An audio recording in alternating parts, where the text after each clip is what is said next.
Live from Citizen TV, this is Friday Night with Lillian Mooney. A very good evening to you. Many thanks for joining us right here on Citizen TV, and happy holidays to each and every one of you. It's such a pleasure to have you with us as always right here on Citizen TV. Let's take a look at stories making headlines tonight.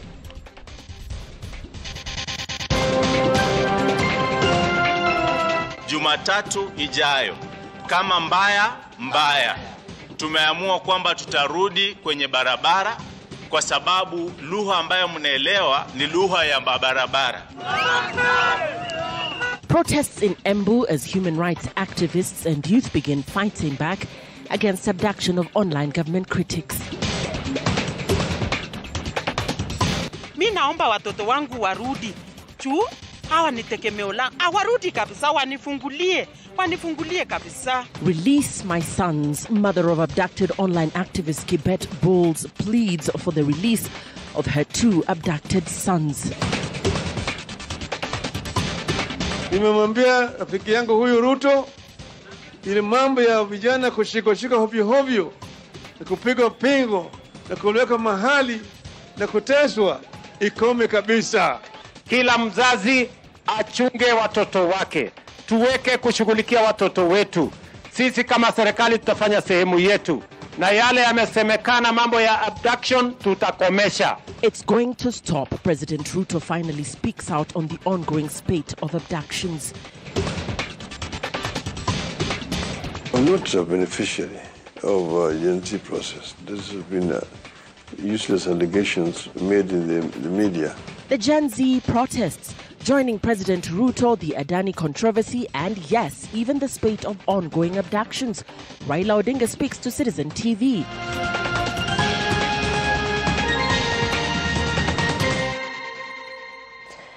Many thanks for joining us once again. Our sign language interpreter tonight is Njoki Shege.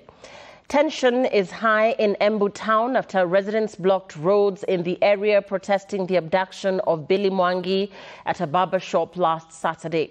In a day of protest, the residents, led by the area MP, camped at Embu police station, where they gave police a 24-hour ultimatum to release Mwangi or deal with daily protests in the area.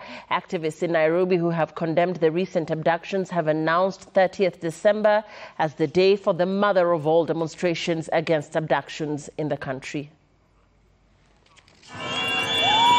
For the better part of Friday, Embu town was a no-go zone.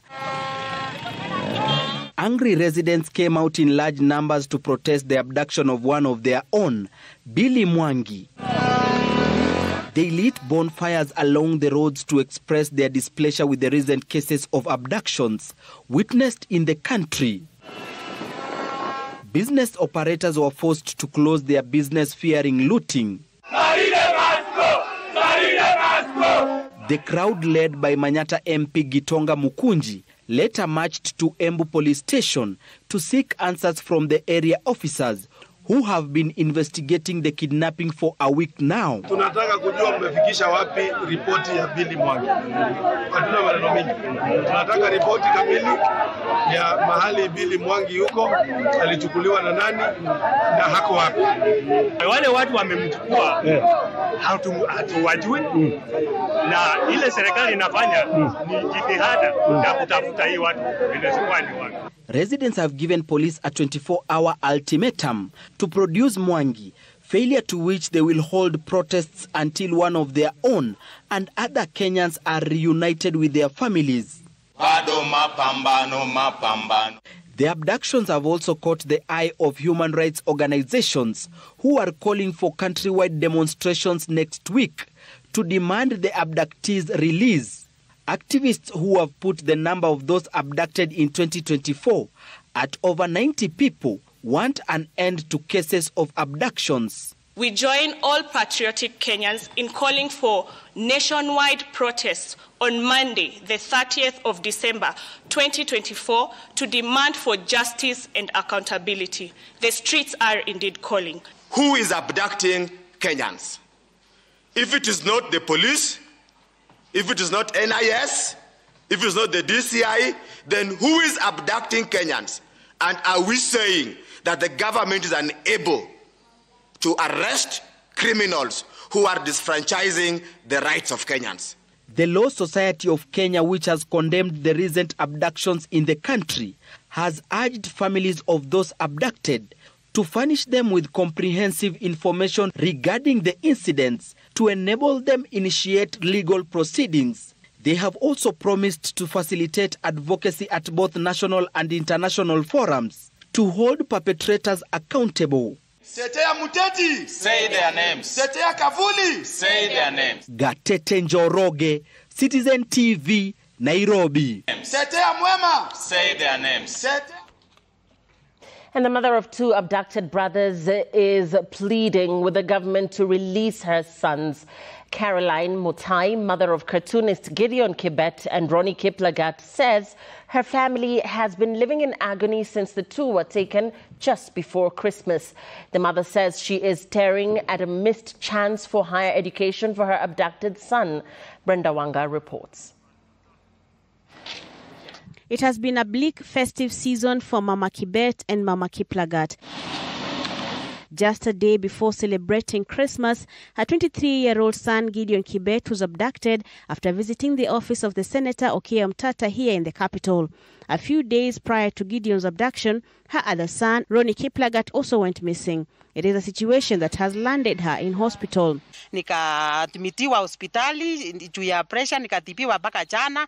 Kustukia saa hii hata sina nguvu ya kuongea juu ya hao watoto na nimeshindwa ni nini, mpaka nikaambiwa ati kuna vitu anafanya na sijui ni nini.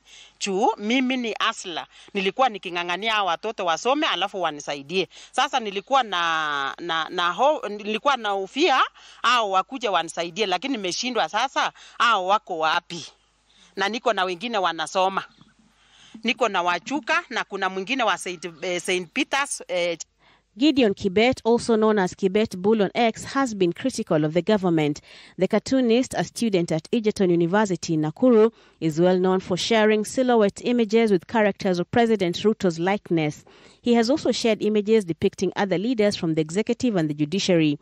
His popular images have been used by those who are critical of the government. His mother says she was unaware of his son's activity online.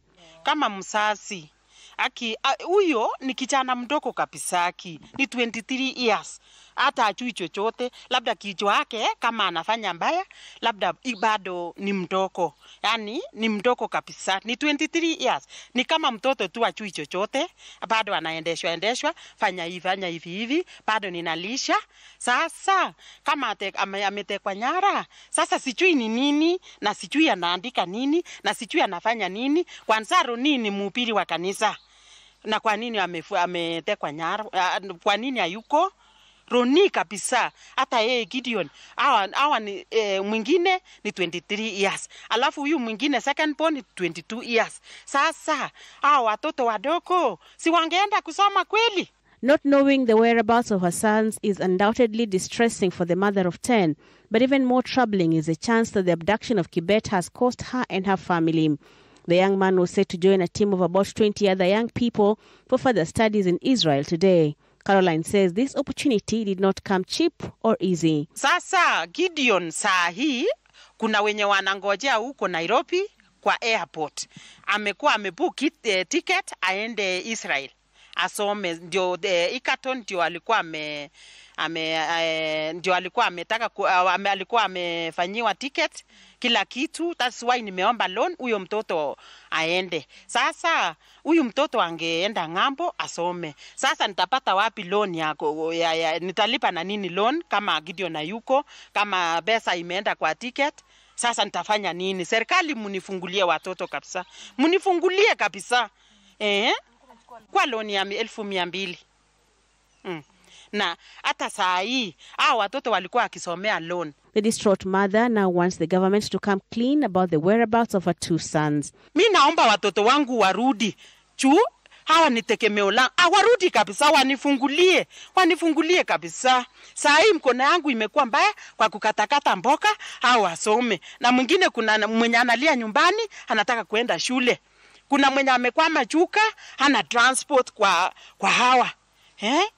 Sasa nitafanya nini? She says her family remains hopeful that the two brothers, who form part of the growing statistics of young men who have been abducted, will be returned to her safe and sound.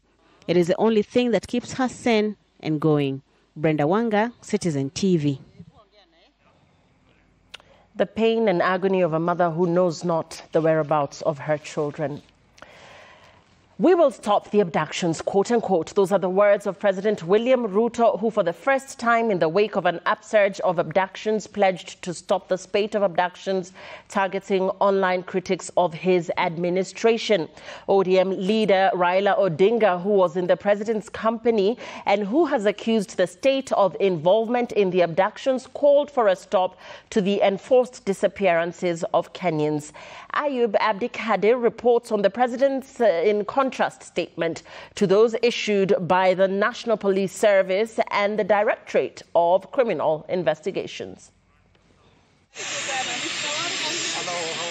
After a lengthy silence on the worryingly runaway abductions of Kenyans using online spaces, and accusations laid at the doorstep of his administration. From the shores of Lake Victoria came the much-awaited response, albeit belated, from the broad-based partners, President William Ruto and the former Prime Raila Odinga. Na yale yamesemekana mambo ya abduction tutakomesha. Ndio vijana wa Kenya waweze kuishi kwa amani na vile vile wawe na nidhamu na wawe wangwana, tuweze kujenga Kenya tukiwa pamoja. Nimemwambia rafiki yangu huyu Ruto, ile mambo ya vijana kushika hovyo na kupigwa pingo na kuweka mahali na kuteswa ikome kabisa. And the president's erstwhile political foe and now partner had further prescription, calling for the arrest of those abducting Kenyans, saying those opposed to the government were not necessarily enemies, and using himself as an example. Wale ambao wanafanya mambo kama haya washikwe, wanaswe na wawekwe ndani. And for the fourth time in a week, the president shifting blame on the institution of parenting over what he labeled as deterioration in the values of the youth. Nataka niulize wazazi, kila mzazi tafadhali, hawa watoto ni baraka kwetu tumepatiwa na Mwenyezi Mungu. Kila mzazi achunge watoto wake, tuweke kushughulikia watoto wetu.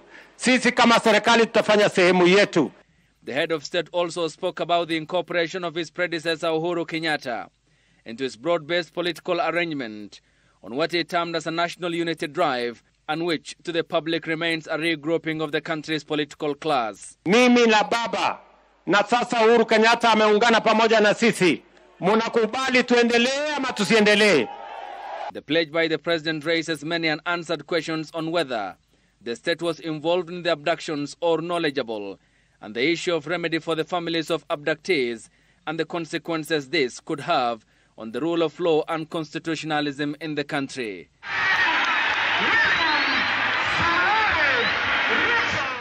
Ayub Abdikadir, Citizen TV. And former Deputy President Rigathi Gachagua has alleged the presence of a special unit operating outside the normal police command, whose specific mandate is to abduct dissidents and critics of the government, and which is led by a person he only identified as Abu. Gachagua, who spoke at his Mathira home today, called for the immediate resignation of head of security agencies in the country, demanding full responsibility from President William Ruto over the recent spate of abductions.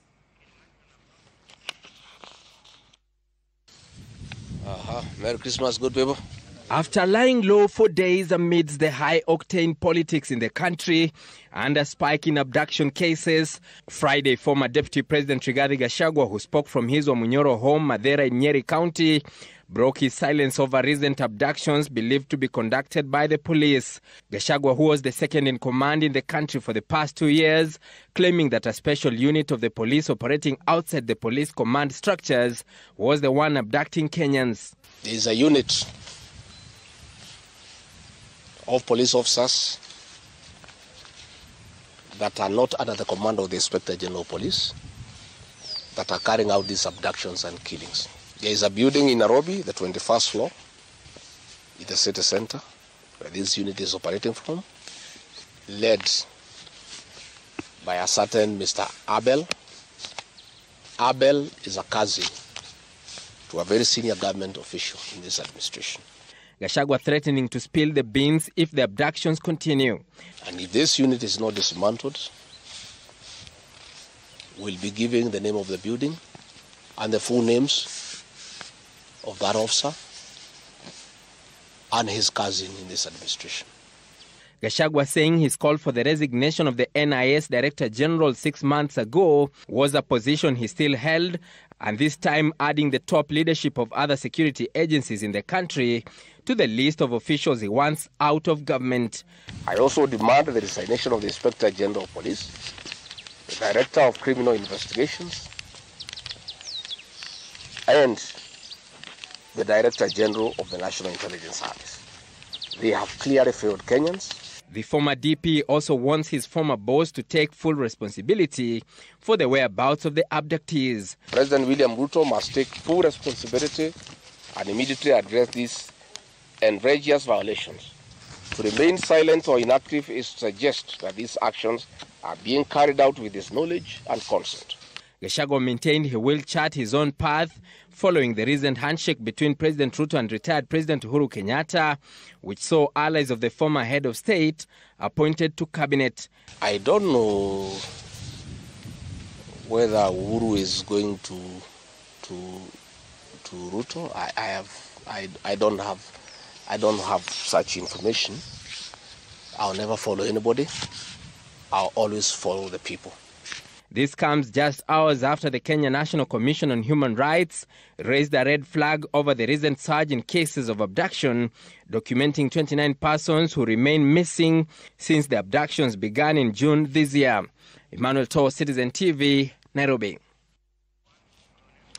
Majority Leader Kimani Ichung'wah and his minority counterpart Janet Wanja are calling for the arrest of individuals allegedly misusing digital platforms, citing rising cases of online criticism. Linking the surge in abductions to provocative online activities, the leaders condemned what they termed as dehumanizing attacks and urged authorities to invoke the law to rein in offenders. This even as Interior and National Administration Cabinet Secretary Kipchumba Murkomen maintains that relatives of abductees should report the abductions to the police. Our reporter Jasmine Wamboy brings us the details. Political leaders allied to President William Ruto are calling on the Directorate of Criminal Investigations to intensify the crackdown against individuals accused of violating the Computer Misuse and Cybercrimes Act of 2018. The leaders spoke in Bungoma County, where they had gone to condole with the family of National Assembly Speaker Moses Wetangula, who lost his mother, Anna Nanyama Wetangula. Arrest them and make it public that you have arrested people and take them before courts of law so that it becomes a deterrent to those who are misusing computers, artificial intelligence, not only to insult and to do very uncouth things, very uncivilized things. To wish anybody death, to wish anybody harm is a crime under our law. Please, those who are using social media, communicate, raise funds, seduce each other if you are men and women, but stop causing despondency, hatred, and dividing our society on lines that can be dangerous for our country. Ichung'wah even dismissing some reported cases of abductions as fabricated, claiming they are politically motivated. We have seen people alleging that they have been abducted, kidnapped, then they show up, all out of political expediency. If anybody alleges that they have been kidnapped, abducted, and they are not, they should also be arrested and charged. Minority Leader Janet Wanja has urged parents to take greater responsibility for their children's actions, warning against the normalization of harmful and unethical behavior on digital platforms. Unaruhusu mtoto yako anaweka mtu kwa sanduku, hatua ikichukuliwa unalia, unapiga kelele. Mbona ulizuia kuua mtu mwingine? Mtu ambaye amewekwa kwa sanduku ni kama mtu amekufa. And with the number of abductions this month at 6, Interior Cabinet Secretary Kipchumba Murkomen maintains that the police service is not involved.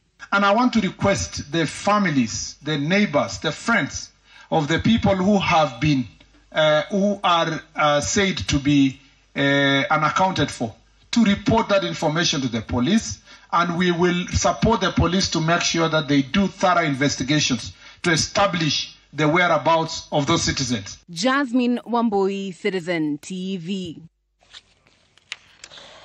Now, 3 families in Mlolongo are calling for justice and urgent action after their loved ones were abducted under unclear circumstances. The families, grouped by fear and uncertainty, are seeking answers from authorities. Our reporter Dennis Otieno brings us their harrowing stories. Tunataka haki yetu. Watoto wetu mahali wako watolewe tu, hata kama wamekufa. Sisi tunataka tupate mwili tu.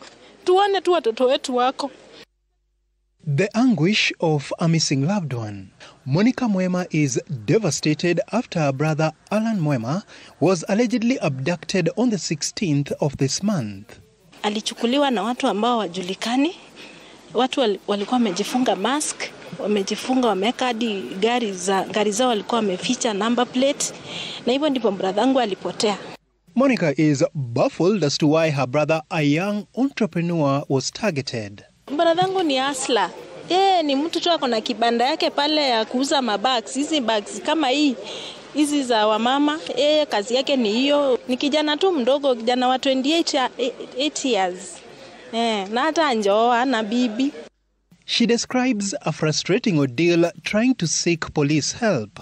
Nimesunguka police station zote za Kiambu nikitafuta my brother. Mahali popote tunaenda tunaambiwa hajapatikana. Tulikuwa tunatembea actually na picha. Tukifika hapa tunaambiwa hakuna kisura kama hiyo. Ndio sasa baadaye waliturudisha tena Mlolongo, twende tukaandikishe OB, then tuliandikisha OB number. Sasa tuliandikisha kila kitu, tukaacha picha huko. Duncan Chalo is enduring a similar nightmare. His brother, Justus Mutumwa, went missing last Monday on his way to his Kamulu workplace. He was arrested by masked men, presenting themselves as policemen, because I don't think kuna mtu yote anaweza shika mtu kama si polisi. Chalo is frustrated with the lack of urgency from law enforcement. Since walimshika, walizima simu zake.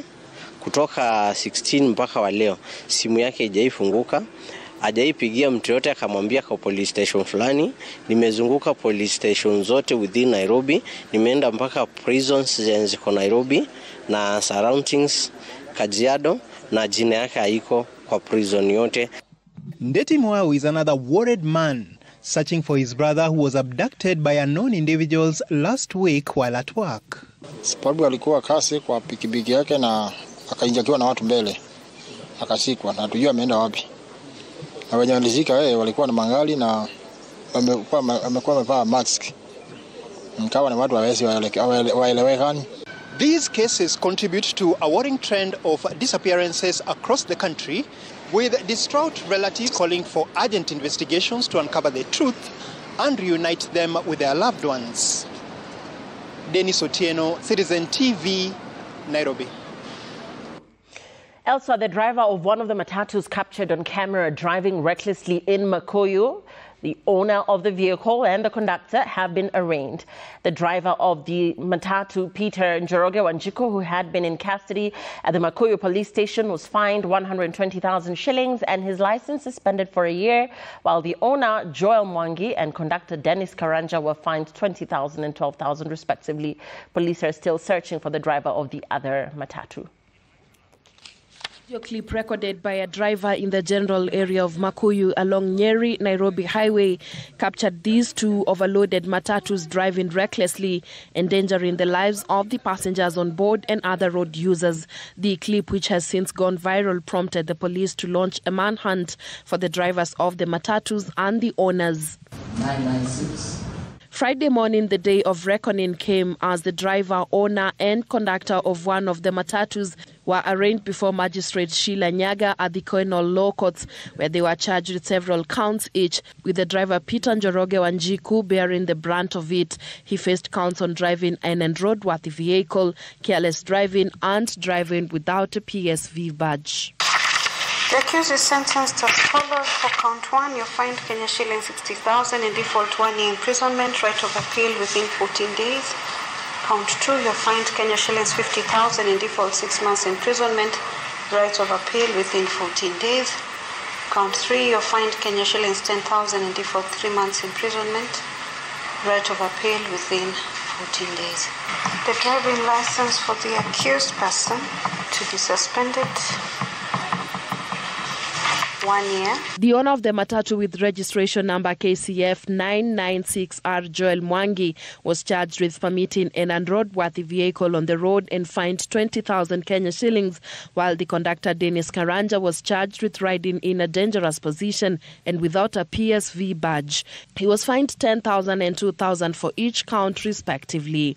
Police are still searching for the driver of the other matatu involved in the same rogue practices, who is still at large.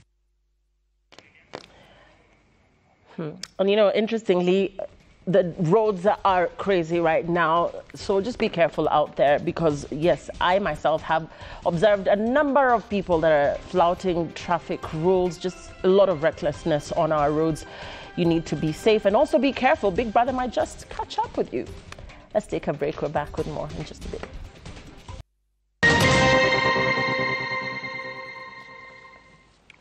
Welcome back. A somber mood engulfed Kogoro village in Kisii on Friday during the burial ceremony of a 27-year-old youth, Conrad Nyabuto, who was found lifeless in his girlfriend's house in Ruiru, Kiambu County, in what is said to be a case of love gone sour. Conrad Nyabuto is said to have been stabbed 27 times by his girlfriend, who is also under 24-hour police surveillance at KUTRH with stab wounds. The family now calling for justice. Crispin Otieno with the details. This was the mood in Kogoro village within Kisii township. Family, friends and relatives joined hands to bid farewell to a promising young man who was killed in cold blood in Ruiru, Kiambu County after he was stabbed by a girlfriend 27 times on the back during his 27th birthday.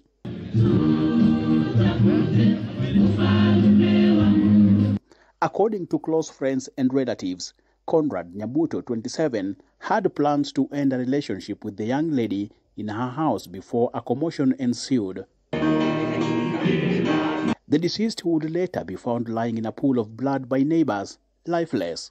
Conrad died through 27 stab wounds all over the body, the chest, the throat was slit. He also had some cuts on the head, on the left side, on the thighs. Yeah, so that is how Conrad was. That is how our brother left us. According to the family, the deceased planned to call it quits in a relationship with the lady currently being treated as a person of interest by the police.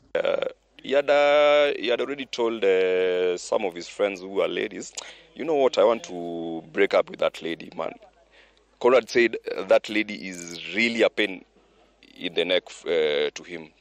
The postmortem result was internal bleeding, excessive internal bleeding. Conrad breathed mpaka akakufia hapo tu. Kwa hiyo nini? Kwa hapo mahali the scene of crime. The family, however, insists that the authority should delve into the matter to allow the wheels of justice to roll. Sisi ile tu vile narudia tena ni kusema kwamba waje uchunguzi fanyike. We don't want anybody to interfere with this case. Let justice be done to the family. Family, friends and relatives eulogized Conrad as a youth with a calm demeanor who was poised to succeed owing to his ICT prowess. The deceased was the last born in a family of 3 children. A source of comfort. Crispin Otieno, Citizen TV, Kisii. Right, quite tragic indeed, and our condolences to the family. We are back with more right here on Friday night. Stay with us.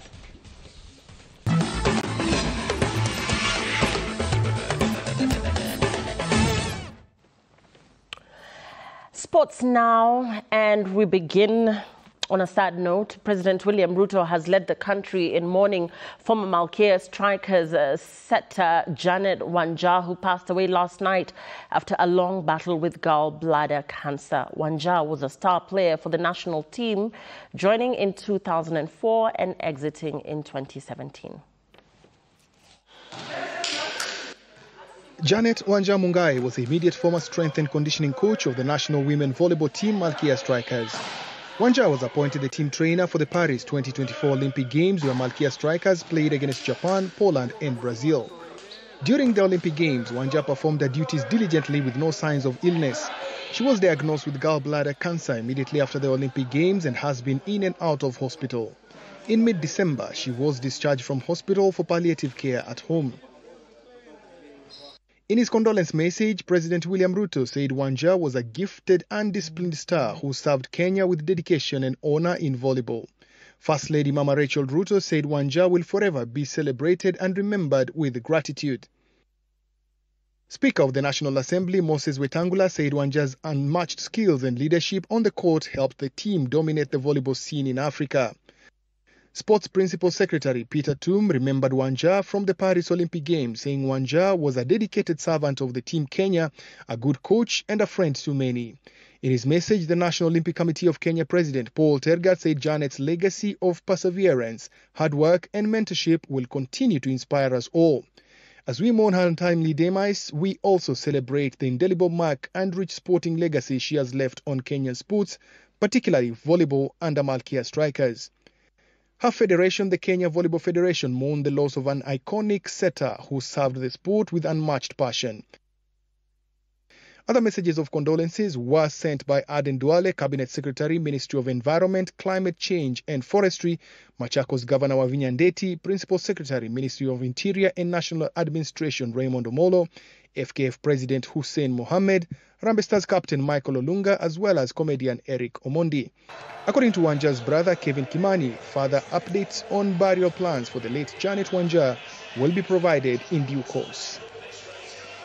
Mike Okinyi for Citizen TV.